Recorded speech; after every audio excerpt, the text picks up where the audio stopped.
Hello there folks, and welcome back to another speed paint video. If you've been following this channel for a while, you know that I'm a real sucker for the idea of Neopets brushes. I just think the idea of, like, taking an aesthetic and applying it to a character like a paintbrush is so cute and charming, and I just think it's awesome. There's a reason I have a couple of speed paints where I tackle that idea, drawing various characters with Neopets brushes. So you can imagine my delight when artist FourLeafIsland came up with the Brush Week Challenge. This is a week-long challenge where there are 7 different aesthetic brushes to apply to one character all throughout the course of the week. And man, this appealed exactly to my sensibilities, so I was very excited to do it. I actually drew all of these in advance, and this is actually the second to last day of Brush Week, so it's not too late if you want to participate. And here I'm just sharing with you my wonderful Brush Week art and having fun with this challenge that appealed to every part of my art challenge sensibilities. So without further ado, let's get into the speed paint.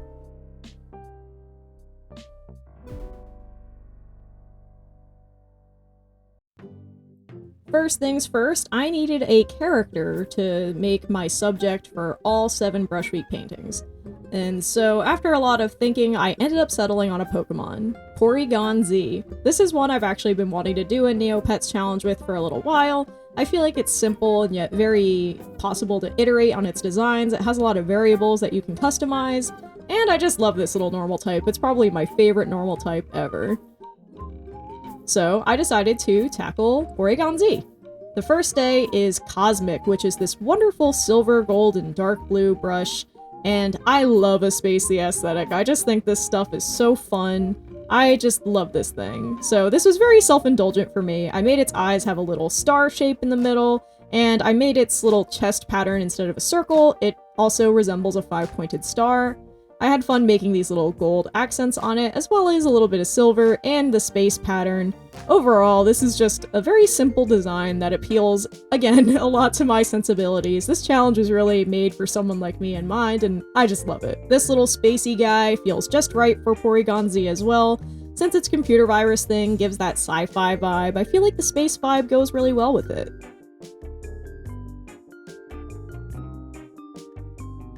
Next up, we have one that's a little bit less intuitive to go with Porygon-Z, and that is the Plushie brush. Now, Porygon-Z is a very artificial Pokemon in its lore. It's literally like a computer program that got infected with a virus and is now all weird and wonky, but what if it was a doll, you know? I had a lot of fun with this one. I love, like, making a plushie aesthetic thing, and it was really cool trying to decide how to make all the patterns on here and how to distribute the colors. I made its eyes this really giant, like, yellow button because I thought that would be very charming. I based the colors on here off of a Neopets keychain that I used to have as a kid, as well as adding that blue color in for the original Porygon color palette, and many, many stitches and patches. I wanted this thing to feel like a very well-loved, decades-old plush doll that has definitely seen better days, but maybe it's been brought to life by how much it's been loved. You know, I just think that's always a fun idea for a creature.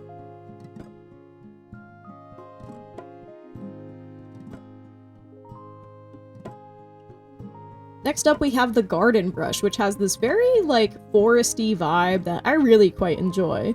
At the time I was drawing this, I was watching Wendigoon's video about Channel Q, and they were talking about, like, the story where there's, like, a graveyard in the middle of the woods, so I was in a very woodsy vibe while I was drawing this. I don't know why, but, like, watching something spooky about going in the woods really put me in the right headspace to draw this very mossy Porygon-Z. I made its tail kind of look like a root, because I thought that would be kind of fun, since its, like, body is kind of like a stump or like a tree trunk or something like that. And I made its arms look like the sort of worn down stone that is covered in moss that was also taken from the brush design. And this is definitely, like, the most involved background out of all of these that I can think of, where it's actually got a scene instead of just, like, abstract shapes. But I just had a lot of fun with this one. It feels like a mysterious creature you might see in some deep woods ruins, but it's not malicious or anything. It's just a little weird.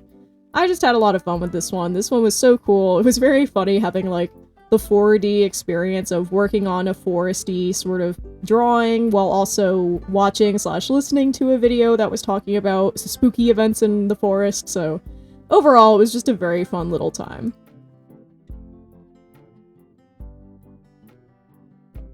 Next up, we have the clean brush, and this one had such a fun color palette to it.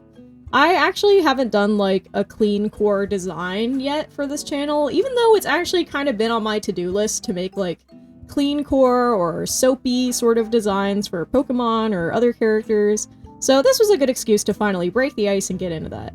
I had fun with the highlights on this one in particular because I really wanted this thing to look shiny, squeaky clean, maybe like it literally just got hosed down and rinsed off after getting soaped.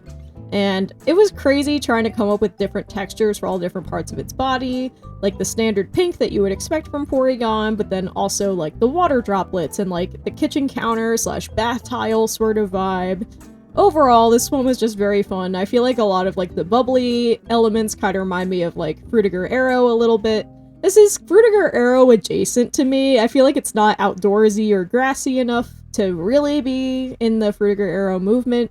But I feel like there's like an optimism and a cleanness and a sleekness that feels adjacent to that to me, so this one was just very fun, very self-indulgent. Finally got around to doing an aesthetic idea I've been wanting to bring to this channel for ages. This challenge finally gave me an excuse to do that, and I just had fun. Bubbles are always very interesting to render, and I had a lot of fun trying to tackle them in this cel-shaded style I was doing all these illustrations in, and this one was just a blast. It was very fun to do.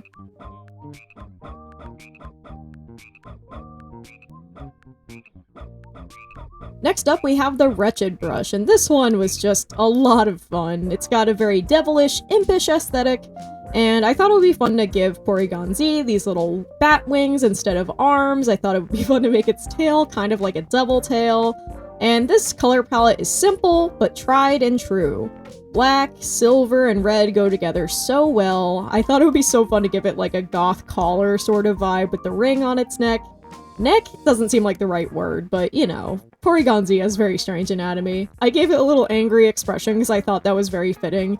Honestly, this kind of reminds me a little bit of like the Darrigan brush from Neopets, but of course the Darrigan brush is very purple, whereas this one is a very red, classic, cartoonish devil sort of aesthetic, very classic vibe in my opinion. I just had a lot of fun with this one. It was so silly. I feel like it's definitely one of the least Porygon-Z shaped designs because of the different tail shape and the different arm shape, but you wouldn't even notice that, honestly, because it feels very faithful while still being very different from the original, and I just had a lot of fun with it. This guy is just so devious looking.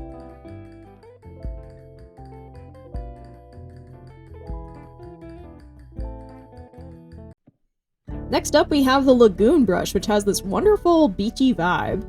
I just had a lot of fun with this one. You know, I just had fun making another, like, watery design, but I obviously wanted it to feel very different from the clean core one.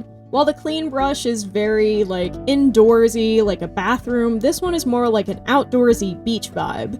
So I think I managed to hit that pretty well. It's got a warmer color palette compared to the clean brush, and I wanted to include as many elements from the brush as possible, like seashells and flowers and stuff, to really make this one stand out. This one just really feels like summer vacation wrapped up in a funny little Porygon-Z shaped package. And of course I had to add more bubbles because I couldn't resist it. I just thought they looked very fun and cute. And again, this is almost Frutiger Arrow to me because of the bubbles and the bright colors and stuff. But again, it's lacking that like grassy vibe that Frutiger Arrow has to me specifically. So yeah, it's definitely a very like mid-2000s, like, optimistic sort of design sensibility, but it's also something on its own, you know? It's a very shiny, wet, very soggy design that I think came out really fun and cool.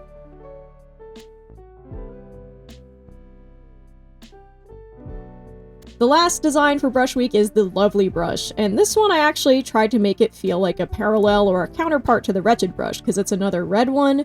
But instead of being a devious little devil, this one's more like a cupid or an angel. It's got very heart-shaped eyes, a very simple, like, red and pink and white color palette, very classically Valentine's core, and man, this one was a lot of fun to do. I actually had very little trouble at all with the actual design of Porygon here, but I actually had quite a bit of trouble deciding on what I was going to do with the background, because I wanted it to be high contrast, but not too high contrast. So it was honestly quite a challenge trying to figure that out, how I was going to tackle that.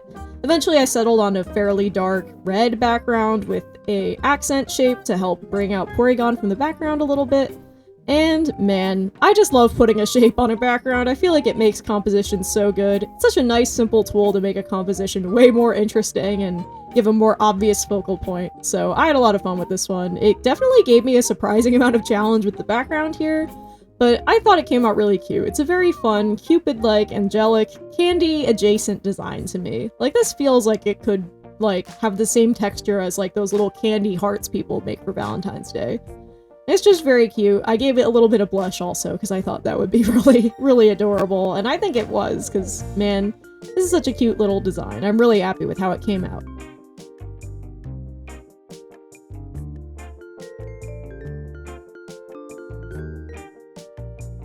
And with that, those are all the designs I've got for Brush Week 2025. Thank you again to FourLeafIsland, aka Critter, for making this wonderful little challenge. It was so much fun. I'm excited to see what other people cook up for it. At the time of recording, it's actually way before Brush Week is actually started, so I'm definitely way ahead on my work schedule.